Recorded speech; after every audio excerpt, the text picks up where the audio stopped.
Dear viewers, welcome to my channel C coaching classes. आज हम आपको चैप्टर 3 परमाणु एवं अणु क्लास 9th का जो है एटम्स एंड मॉलिक्यूल, ये चैप्टर बहुत इम्पोर्टेंट है और आगे के लिए भी, और 10th वाले बच्चे हों या 11-12 सबों के लिए ये बहुत इम्पोर्टेंट चैप्टर है। तो देखिए, इसमें हम सबसे पहले पढ़ते हैं इंट्रोडक्शन। जो हमारे वैज्ञानिक थे उन्होंने पहले से ही परमाणु के बारे में सब कुछ बता दिया था, लेकिन उन्होंने प्रूफ नहीं दिया था, इसलिए उनका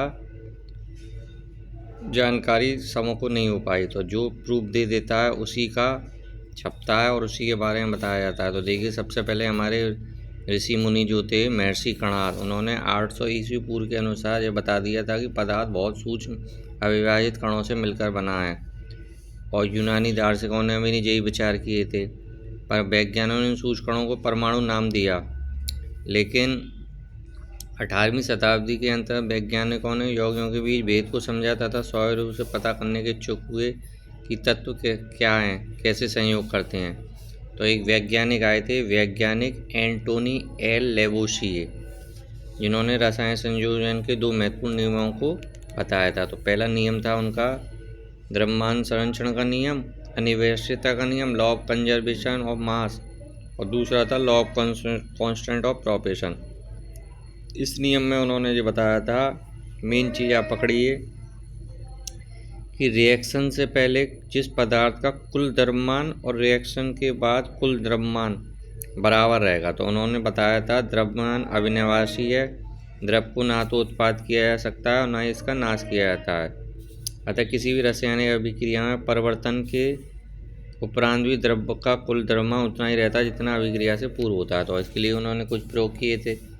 एक तो लैंडोल्ट का प्रयोग था।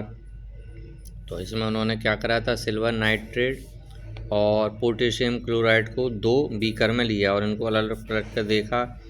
और देखिए, अभिक्रिया कराई गई, अभिक्रिया के पश्चात उनको ठंडा करके फिर तौला गया और देखा कि देखो, सिल्वर नाइट्रेट और पोटेशियम क्लोराइड, फिर पोटेशियम नाइट्रेट से सिल्वर क्लोराइड सब सफ़ेद अपक्षेप बना। तो जब इनको तोल कर देखा गया तो दोनों का द्रव्यमान संरक्षण, यानी कि दोनों का द्रव्यमान बराबर निकला। ऐसे ही फॉस्फोरस था, फॉस्फोरस को जलाया और बाद में ठंडा करके जब उसको तोला गया तो उसका जो धुआं बना था उसका द्रव्यमान और पहले जो फॉस्फोरस था उसका द्रव्यमान बराबर था।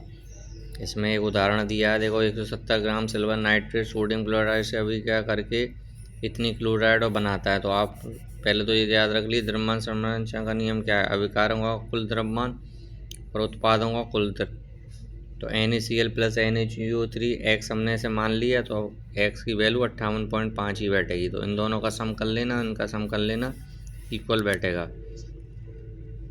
स्थिर या निश्चित अनुपात के नियम में ये बताया गया कि प्रत्येक, ये बताया था प्राउस्ट ने और वो बताया था एंटोनी एल लेवोसिए ने। प्राउस्ट ने ये बताया था कि प्रत्येक रासायनिक यौगिक, चाहे वह किसी भी विधि से बनाया गया अथवा किसी भी स्रोत से प्राप्त किया हो, तत्वों के द्रव्यमान एक निश्चित अनुपात में संयुक्त होते हैं। जैसे आप जल देख लिए, अब जल को आप कहीं से भी ले लिए, हाइड्रोजन ऑक्सीजन के जो रसायन अभिक्रिया प्रक्रिया में प्राप्त किया जा सकता है। दोनों स्रोतों में प्राप्त जल के विषय ग्राउत होता है कि इसमें हाइड्रोजन और ऑक्सीजन के द्रव्यमान का अनुपात हमेशा 1:8 ही निकलेगा। ऐसे ही कार्बन डाइऑक्साइड निकाल लीजिए, कार्बन हमारा आता है hydrogen, helium, lithium, beryllium, boron, carbon 6 number पर। तो इसका द्रव्यमान होता है 12।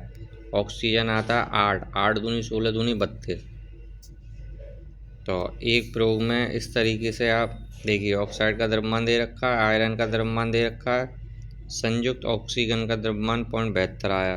तो आयरन ऑक्सीजन दोनों का अनुपात हमारा 2:33, यानी कि 1.68 और 0.72 था।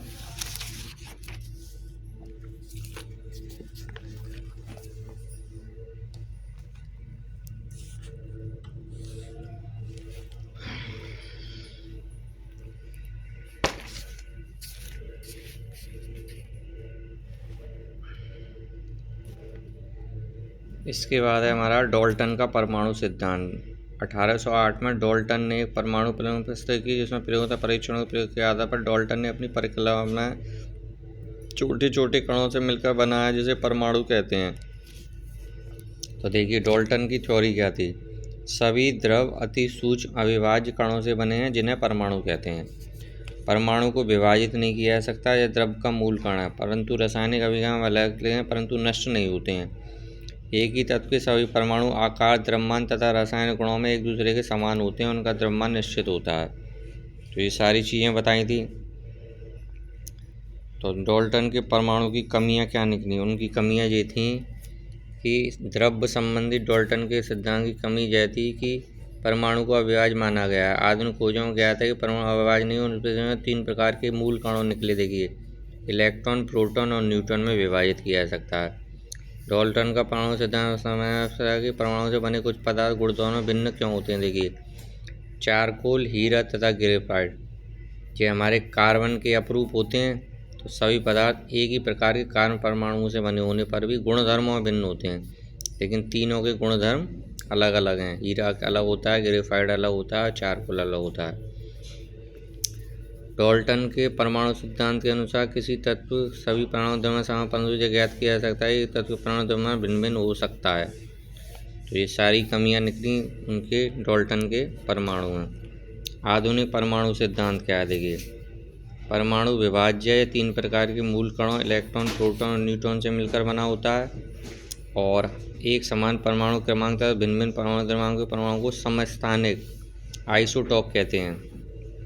हाइड्रोजन के 3 समस्थानिक में होते हैं जिनके द्रव्यमानों का अनुपात 1, 2, 3 होता है, परंतु क्रमांक हमेशा एक ही रहता है और ऐसे परमाणु को समभारी कहते हैं। हाइड्रोजन समस्थानिक 1s3, हीलियम के समस्थानिक 2he3 परस्पर समभारी हैं और इनका परमाणु क्रमांक 1, 2 है, परंतु परमाणु द्रव्यमान 3 है।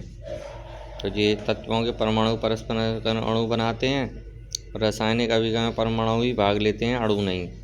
और तत्वों का मूल लक्षण उसका परमाणु क्रमांक है, ना कोई परमाणु द्रव्यमान। अब परमाणु क्या होता है? देखिए, किसी तत्व का ऐसा सूक्ष्मतम कण जो रासायनिक अभिक्रिया में भाग ले सकता है परंतु स्वतंत्र अवस्था में नहीं रह सकता, उस तत्व का परमाणु कहलाता है। जैसे मान लो आप एक मकान बनाएंगे तो एक एक ईंट से जो भी हमारा मकान बनेगा तो वो क्या होगा? परमाणु। तो परमाणु सामान्यतः नैनोमीटर में मापा जाता है, यानी 10⁻⁹ मीटर या 1 नैनोमीटर होता है, या 1 मीटर बराबर 10⁻⁹ नैनोमीटर। तो आप ये देख लीजिए, हाइड्रोजन का परमाणु जो होता है वो 10⁻⁻10, जल 9, हीमोग्लोबिन 8, रेत कण 10⁻⁴ और चींटी 10⁻³ और सेब का होता है 10⁻⁻1। तो इस तरीके से आप परमाणु को सिलिकॉन सतह का ये प्रतिबिंब है। फिर इसके बाद हमारे तत्वों के प्रतीक अथवा संकेत है। अब आपको पता ही है 118 तत्व होते हैं। अब इनका नाम रखा जाता है जो IUPAC रखती है, international union of pure applied chemistry. विभिन्न तत्वों के आविष्कारों के निम्न भाषा के नाम रखे। तो सबसे पहले 1808 में जॉन डाल्टन नामक ने जो तत्वों के नाम रखे थे वो इस तरीके से रखे थे। देखिए, हाइड्रोजन पॉइंट लगाकर, फॉस्फोरस, कॉपर, गोल्ड, कार्बन, ये सारे देखिए। फिर इसके बाद प्रतीकों की आधुनिक प्रणाली आई, modern system of symbol. Sweden के विश्व प्रसिद्ध वैज्ञानिक J.J. वर्जीलियस ने 1814 में प्रतीक की आधुनिक प्रणाली के प्रचार उन्होंने क्या किया? देखिए, जैसे कुछ के अंग्रेजी नाम का पहला अक्षर प्रयोग में लाया गया, जैसे हाइड्रोजन को S से, ऑक्सीजन को O से, नाइट्रोजन को N से, बोरॉन को B से, कार्बन, तो ये सब बड़े अक्षर से लिखे गए। और कुछ तत्वों के जैसे बड़े से और फिर छोटे से, जैसे ब्रोमीन है, बिस्मुथ है, बेरिलियम है और कैल्शियम है, इनको बड़े से और छोटे से लिखा। क्लोरीन का प्रयोग होता है। तो देखिए, ये कुछ तत्वों के नाम हैं जो बड़े और छोटे दोनों मिलाकर हैं। और कार्बन है, ये सारी चीज़ देख लिए, एल्युमिनियम, ऑर्गन, बेरियम, बोरॉन, ये सारे तत्वों के किस तरीके से लिखे गए। कुछ तत्वों के उनके लैटिन नामों से लिखा गया, जैसे सोडियम को नेट्रियम बोलते हैं तो Na होता है नेट्रियम, पोटेशियम को कैलियम बोलते हैं, कॉपर को क्यूप्रम बोलते हैं। तो इनको लैटिन नाम से लिखा जाता है। देखिए जी, लैटिन नाम, सोडियम पोटेशियम, लोहा को फेरम, कॉपर को क्यूप्रम, चांदी को अर्जेंटम, सोना को औरम, लीड को प्लबम, पारा को हाइड्राग्राम और टंगस्टन को वुल्फ्रम और टिन को स्टेनम। तो ये आप नाम याद कर लेना, बहुत इम्पोर्टेंट है। तत्व के प्रतीक का महत्व क्या होता है? हाइड्रोजन के परमाणु प्रदर्शित करता है और द्रव्यमान बन ये सारी चीज़ें आप आवोगाद्रो संख्या, परमाणु द्रव्यमान या तो तत्व के ग्राफ का पता लगता है। परमाणु द्रव्यमान, अब परमाणु द्रव्यमान कैसे नापा जाता था? जैसे मान लो किसी भी एटम के परमाणु द्रव्यमान को नापने के लिए एक समान द्रव्यमान के होते हैं। उस समय परमाणु का द्रव्यमान ज्ञात करने की कोई विधि उपलब्ध न थी, अतः किसी एक तत्व के परमाणु को मानव रूप में लेकर उसकी तुलना में तत्व के परमाणु के सापेक्ष निर्धारित करना ही परमाणु द्रव्यमान को निश्चित करता है।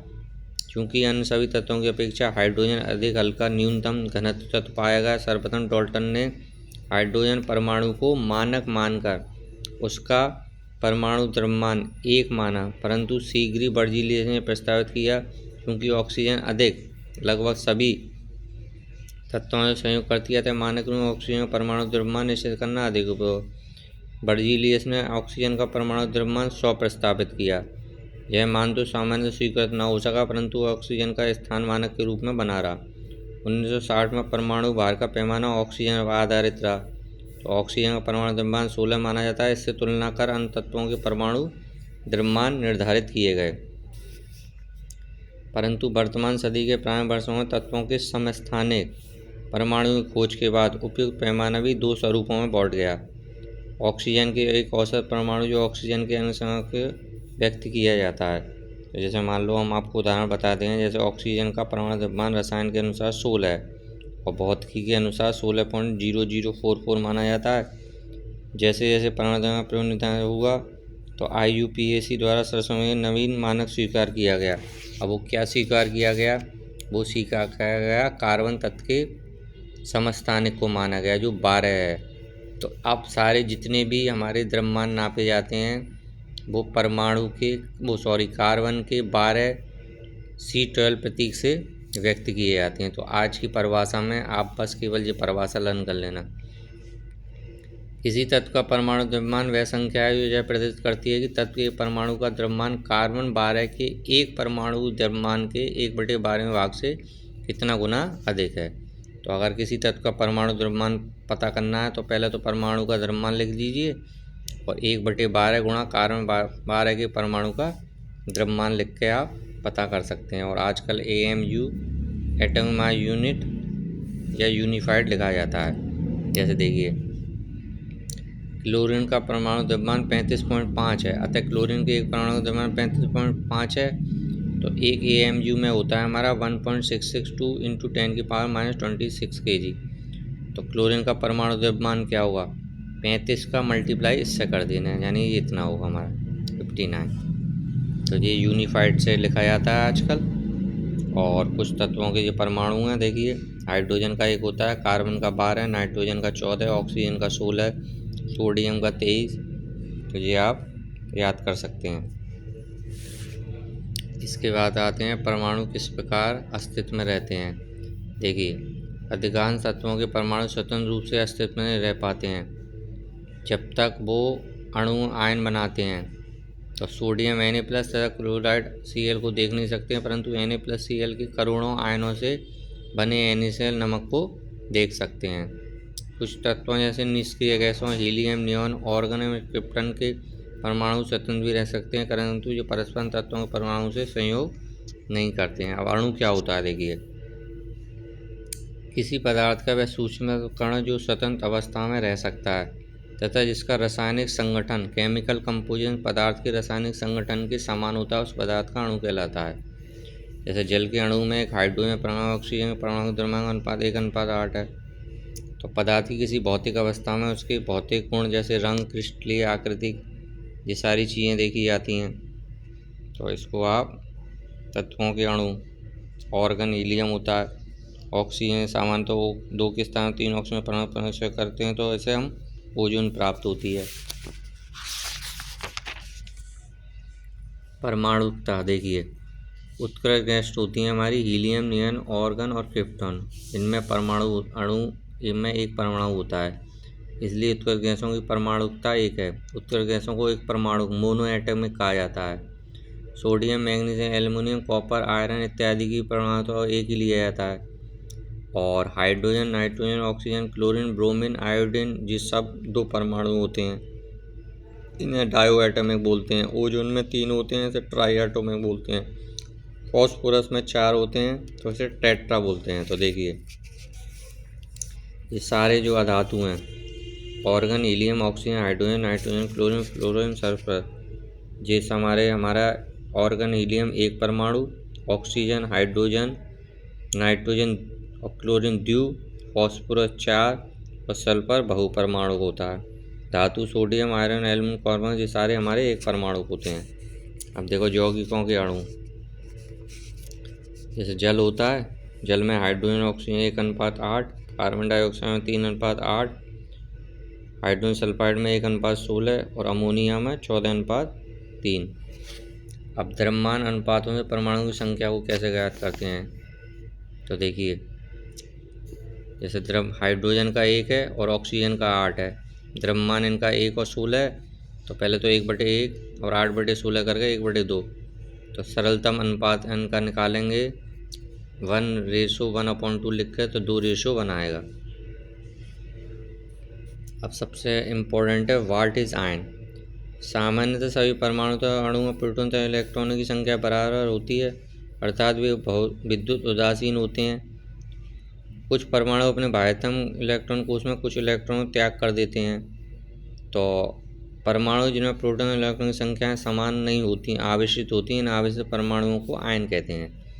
तो यदि परमाणु इलेक्ट्रॉन को त्याग करता है तो धनावेशित आयन अथवा धनायन कैटआयन बोलते हैं, और ग्रहण करता है तो इसे एनियन बोलते हैं। जैसे हाइड्रोजन अपना 1 इलेक्ट्रॉन छोड़ दे तो प्लस का चार्ज लग जाएगा, तो ये धनायन हो जाएगा। ऐसे ही देखिए ये सब, क्लोरीन 1 इलेक्ट्रॉन को ग्रहण करता है तो ये क्लोराइड ऋणायन होता है। एल्युमिनियम 3 इलेक्ट्रॉन करता है, कैल्शियम 2 इलेक्ट्रॉन करता है, तो ये धनायन है सारे। और किसी परमाणु से अनेक आवेश संपूर्ण समूह का आवेश होता है, जैसे SO4, इस पर 2- है, तो ये ऋणात्मक आवेश 2 इलेक्ट्रॉन है, संपूर्ण SO4 को रिप्रेजेंट करता है, O4 का नहीं है।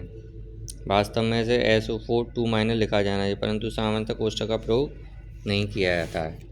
देखिए कुछ सामान्य तत्व हैं, जैसे सोडियम पे प्लस का चार्ज, पोटेशियम, ये आपको जब आप फॉर्मूले बनाएंगे उसमें बहुत इम्पोर्टेंट है ये। तो sodium, potassium, silver, copper. Copper अगर Cu+ है तो देखिए sodium, potassium, silver, copper. Magnesium पर 2 चार्ज लगता है, कैल्शियम, जिंक, आयरन, कॉपर, इन पर 2, और एल्युमिनियम और आयरन 3rd, इस पर 3 चार्ज लगते हैं। देखिए hydrogen H+, hydride H-, chloride minus, bromide minus, iodide minus, oxide O2-, sulphide 2, nitride, टाइड जो उसमें आ जाए 3 लगता है। अमोनिया ये पूरे को रिप्रेजेंट करता है, देखो NH4, hydroxide OH-, nitrate NO3, hydrogen carbonate SCO3, carbonate CO3 2-, sulphide SO3 2-, और सल्फेट SO4 2-, फॉस्फेट PO4 3-। तो ये टेबल बहुत इंपॉर्टेंट है, इसको आप लर्न कर लेना। अब रासायनिक सूत्र कैसे बनते हैं ये हम आपको अभी बताते हैं। देखिए इसके फॉर्मूले हम आपको बता देंगे। देखिए मान लो किसी A की संयोजकता +2 है, B की -3 है, तो क्रॉस मल्टीप्लिकेशन कर देते हैं, तो A पर 3 और B पर 2, तो A3B2 पढ़ेंगे इसको। अब इसमें ये ध्यान रखना है कि प्लस और माइनस का साइन नहीं लगाया जाता है। देखिए अभी हम आपको इनको फॉर्मूले से समझा देंगे। देखिए हाइड्रोजन क्लोराइड है, तो हाइड्रोजन पे 1 चार्ज लगता है, क्लोरीन पे 1 लगता है माइनस का, तो 1 और 1 कैंसिल हो जाएंगे, तो HCl बनेगा। देखिए हाइड्रोजन सल्फाइड, हाइड्रोजन पर 1, सल्फाइड पर 2, तो H2S बनेगा। कार्बन टेट्रा क्लोराइड, कार्बन पे 4 होता है, क्लोराइड पे 1 होता है, तो CCl क्रॉस कर देते हैं। मैग्नीशियम क्लोराइड Mg पे 2, क्लोरीन पे 2, तो MgCl2। एल्युमिनियम ऑक्साइड है, एल्युमिनियम पर 3, ऑक्सीजन पर 2, तो Al2O3 हो जाएगा। कैल्शियम ऑक्साइड, कैल्शियम पे भी CO2 होता है, ऑक्सीजन पे तो 2 से 2 कैंसिल हो जाता है, CaO पढ़ते हैं इसे। ऐसे ही देखिए सोडियम पे 1, NO3 पे -1 तो NaNO3 बोलेंगे इसे। कैल्शियम हाइड्रो Ca पे 2, OH पर COH2 बोलेंगे इसे Na2CO3। इसके बाद आती है हमारी पदार्थ का आणविक द्रव्यमान 12 है। तो ये हम आपको बता ही चुके हैं ये वाला तो पहले ही, आणविक द्रव्यमान की गणना करने के लिए। जैसे मान लो हाइड्रोजन परमाणु द्रव्यमान 1 यूनिट है, 2H परमाणु द्रव्यमान 2 गुना जो होगा 16, ऑक्सीजन का 16 होगा। तो इनको हम H2O है तो H का अभी हमने 2 निकाला था और O का 16 तो 18 U पढ़ेंगे इसको। तो इसका आणविक द्रव्यमान 18 U होगा, यानी दोनों के द्रव्यमान को हम प्लस कर लेते हैं। जैसे देखिए hydrogen, nitrogen, oxygen, chlorine, hydrogen 1, nitrogen 14, 16। अब जैसे H2 निकालना है तो 2 एकम 2, 14 दूनी 28, 16 दूनी 32, 35 दूनी 70, 71 के करीब आएगा। ऐसे ही सल्फ्यूरिक एसिड में H2 का 1 है, SO4, तो इनको आप आसानी से निकाल सकते हैं। तो ये हमारे आणविक द्रव्यमान होते हैं।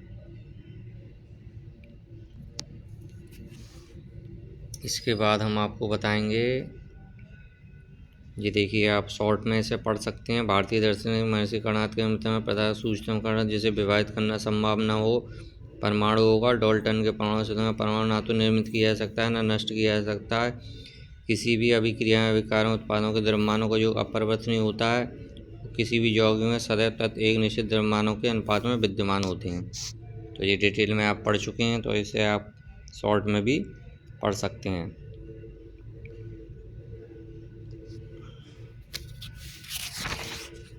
देखिए ये डाल्टन का परमाणु सिद्धांत था। परमाणु द्रव्यमान कैसे नापा जाता है, अणु क्या होते हैं, ये हम आपको डिटेल में बता चुके हैं। यौगिकों के अणु, परमाणुकता, आयन, बहुपरमाणु आयन, रासायनिक सूत्र, ये सारे आप देख सकते हैं। अब इसके बाद हमारी NCERT की जो प्रैक्टिकल हैं वो देख लीजिए आप।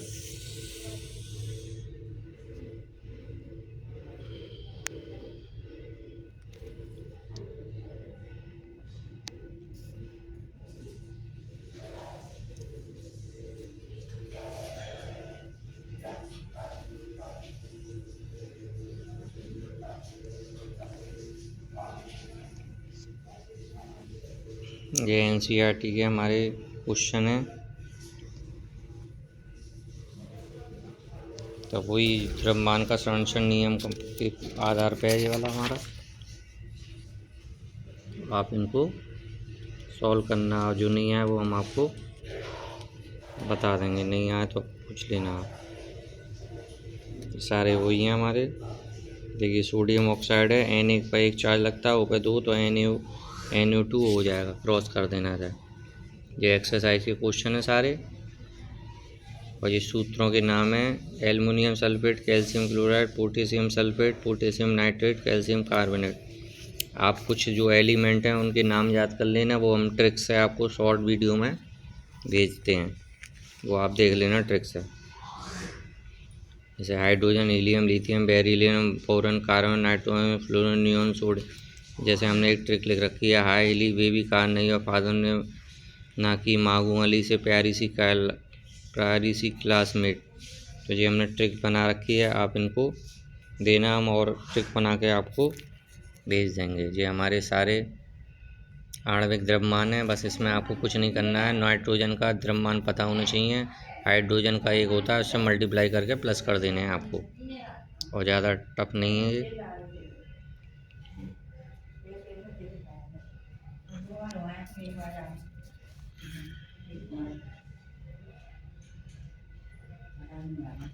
इसके बाद आप अध्याय में दिए गए एक्स्ट्रा क्वेश्चन हैं उनको देख सकते हैं।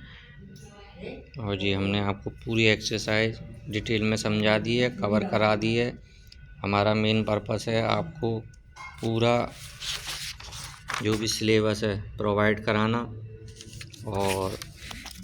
और आप अच्छे से देख सकते हैं। तो और बहुत वीडियो होते हैं यूट्यूब पर, लेकिन हमारा मेन पर्पस है आपको पूरा सिलेबस जो NCERT का होता है वो प्रोवाइड करा दिया है, जिसमें एक्सरसाइज भी है, एक्स्ट्रा क्वेश्चन भी हैं, और सारी चीज़ हमने आपको 25 से 30 मिनट का हो जाएगा शायद वीडियो आज, थोड़ा लॉन्ग हो जाएगा, लेकिन पूरा एक चैप्टर हमारा कवर हो जाएगा जिसमें एक्स्ट्रा क्वेश्चन भी हैं, इम्पोर्टेंट क्वेश्चन भी हैं, MCQ भी हैं, सारा कवर हो जाएगा। तो आप थोड़ा धैर्य रखकर नोट्स बनाना चाहें नोट्स बना लेना इसमें से, और कोई चीज़ अगर आपको समझ में नहीं आती है वो आप हमको कमेंट भी कर सकते हैं। हमारा मेन पर्पस बस यही है कि आपको नोट्स देना है, और इसमें से कुछ चीज़ समझ में आपको नहीं आती है तो आप हमको कमेंट भी कर सकते हैं, हम आपको बता देंगे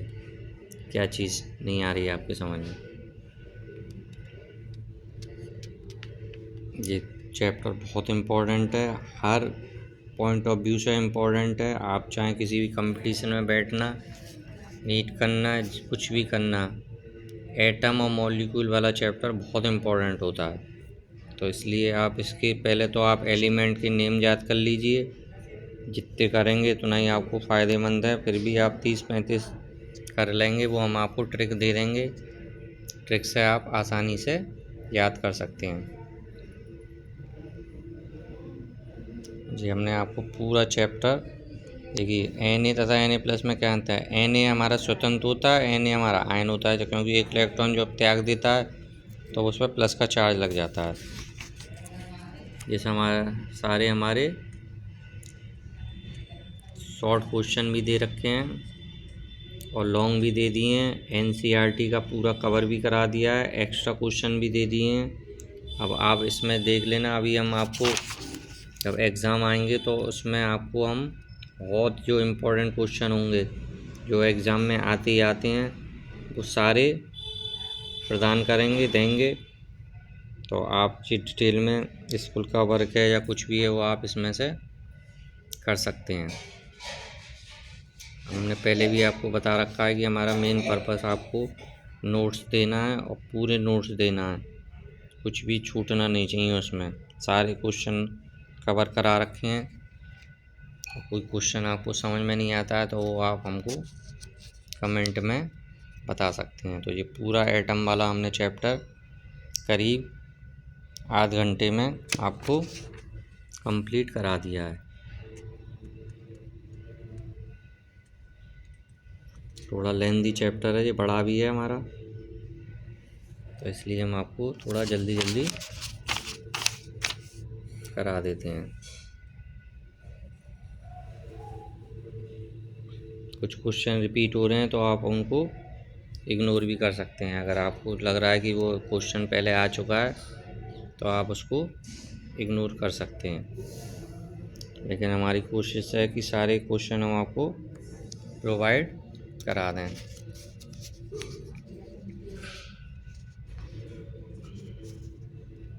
ये लॉन्ग क्वेश्चन है हमारे सारे।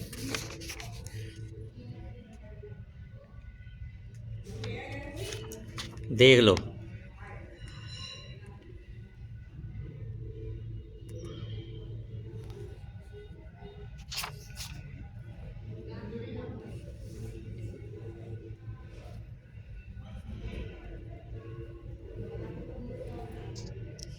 जी हमारे न्यूमेरिकल हैं, इनमें कुछ आपको समझ में नहीं आया, अगर आपने द्रव्यमान संरक्षण और 2-3 रूल समझ में आ गए हों तो आप आराम से इनको कर सकते हैं, कोई ऐसी दिक्कत नहीं आएगी आपको।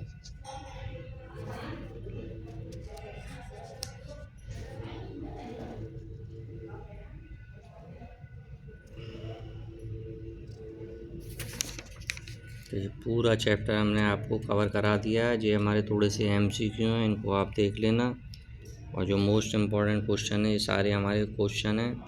तो लगभग हमने आपको 30 मिनट में पूरा एक चैप्टर कवर करा दिया है। Thank you very much. आप हमारे चैनल को सब्सक्राइब करें। अभी हम आपको मैथ, साइंस और सारे 9, 10, 11, 12 के जितने भी नोट्स होंगे वो कोशिश करेंगे जल्दी से जल्दी प्रोवाइड कराएं, जिससे आप रिवीजन कर सकें, और आप जितना रिवीजन करेंगे उतना ही आपकी चीज़ें स्ट्रॉन्ग होंगी।